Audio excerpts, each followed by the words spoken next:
It's a crazy few days in terms of English football. If you don't mind us starting there. What have you made of the allegations and the way that what's happened with Sam Allardyce? Now, of course, it's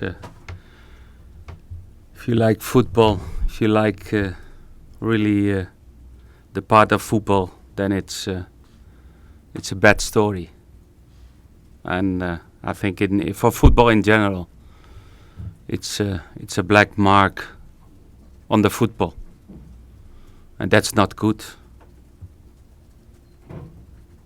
But that's my opinion. You've obviously worked in a lot of countries. You're very experienced in the game. Is this something in British football, or is it kind of a thing that happens all across Europe? I don't know. What I know is how I work in my manager role, and that's not different now in the Premier League. It's not different to when I was coach in Holland, in Portugal, in Spain. Because my advice to do a transfer is always about the technical part of the player. And I'm not involved in business to do the transfer. And I can't speak about other people, other managers. I don't know. Must be disappointing though when you see these things. You know, wake up in the morning and you see them. Yes, of course, very disappointed. First of all, for the man by himself. Had the chance to be manager of the national team of England, and then this happened. But okay, I think finally the FA took the right decision. Let's move on to. It was a disappointing last weekend. You said you cited a lack of aggression with your team. What's happened behind the scenes this week to get the players really up for this game? Always after not a good game, you need to analyze what happened, and it's not so easy straight after the game because if you get time, if you see clips of the game, sometimes your opinion is a little bit different. And I think the problem in the first half was we tried to do high pressing, but not the whole team was involved in doing high pressing. And then you get space between the lines, and then sometimes it looks like that your opponent is more aggressive, but the distances on the pitch were not that what we want. And that was our main problem in the first half. And but okay, you can lose a game. We did everything in the second half. Finally, they had one shot on target, fantastic goal, and sometimes you need to accept a defeat. But of course, we tried to do it better in several aspects. What we did not had in the first half. And tomorrow is a different game. We play home, different opponent, different style of playing, and we had a good week of session to prepare ourselves in the best way for tomorrow.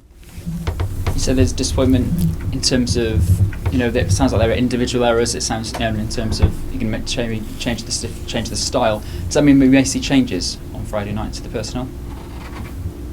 It's possible, but it's always possible. You don't need to make changes only when you lose the game. Maybe sometimes it's a tactical choice between some players, but it was a team performance. What wasn't good in the first 45 minutes, it wasn't one or two or three players. It was the whole team. This is the first time, obviously, we see Yannick Bolasie playing against his old club. Lots of Palace fans absolutely love him. How is Yannick in the build-up to this game? Good. He's like always. He's very committed to the team, to his teammates, working hard. Of course, for Yannick, it's a special game. You play against your old team, but do your job. Don't do things different than usually. That's the advice what I gave to Yannick. How impressive have you been with him since he's been at the club? Of course, we knew what kind of player he is, and that's one of the reasons to sign the player, because it's a physically strong player. He can play out of different positions in front. It's a type of player who can create a lot of problems to the opponents. His pace, his physically, and that was what we need in the team. And finally, you come up against Alan Pardew. What kind of a problem does he bring as a manager when you play against his sides? No, it's not the manager against the manager. Crystal Palace had a difficult start of the season. They won the last 3 in a row. The last minute, last weekend. You know, they have a physically strong team. They very dangerous out of set plays. They have some individual qualities, and it's always difficult to play against Crystal Palace because it's really a tough game in different aspects. And it's a team who can play football, and most of the time it's a team who plays very direct, aggressive in second balls. Okay, we need to be at our best tomorrow night, and I expect the team to be at our best tomorrow night.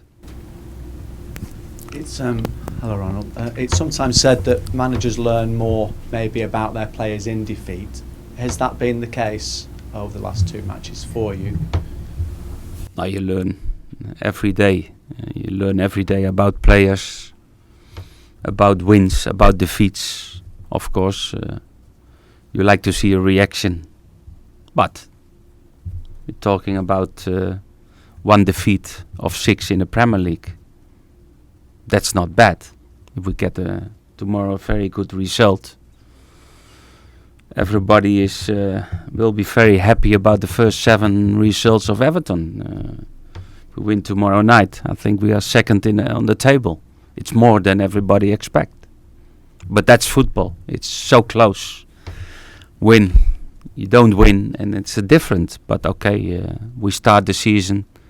We like to play a little bit different than the team was doing the last few seasons, and that goes well. And sometimes it don't go well. Then you need to analyze what happened, and you learn from players. You learn from characters of players, and maybe you need more time than 2 months to know everybody and to see what we need and in which aspect we need to improve. But we are on the good way, no problem.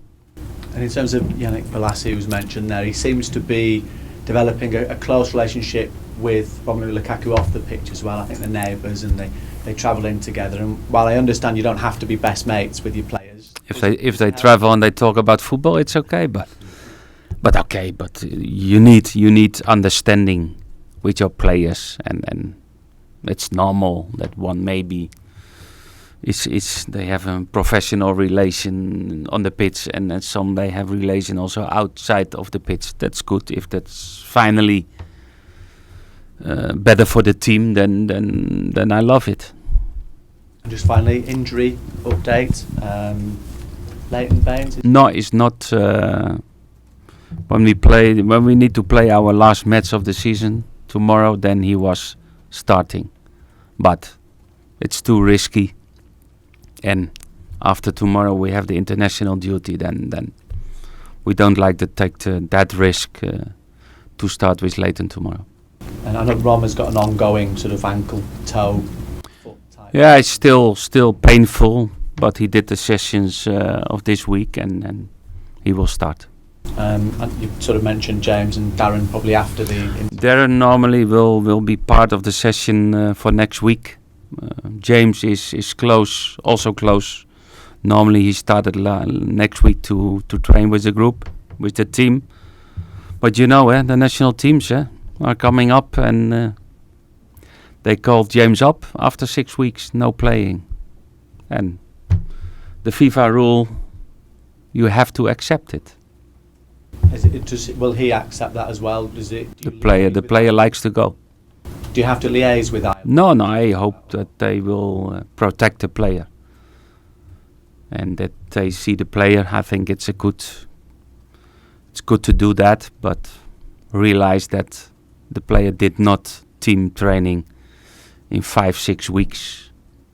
But the same happened with Seamus Coleman after 4 or 5 weeks, and then it went well. Luckily, went well, but it's always a risk. He had an operation 4 or 5 weeks ago, but okay, we will see what happened next week. Thank you. Okay. Mason, what's that? A slight hamstring problem. Okay, guys, we can switch off the cameras, please.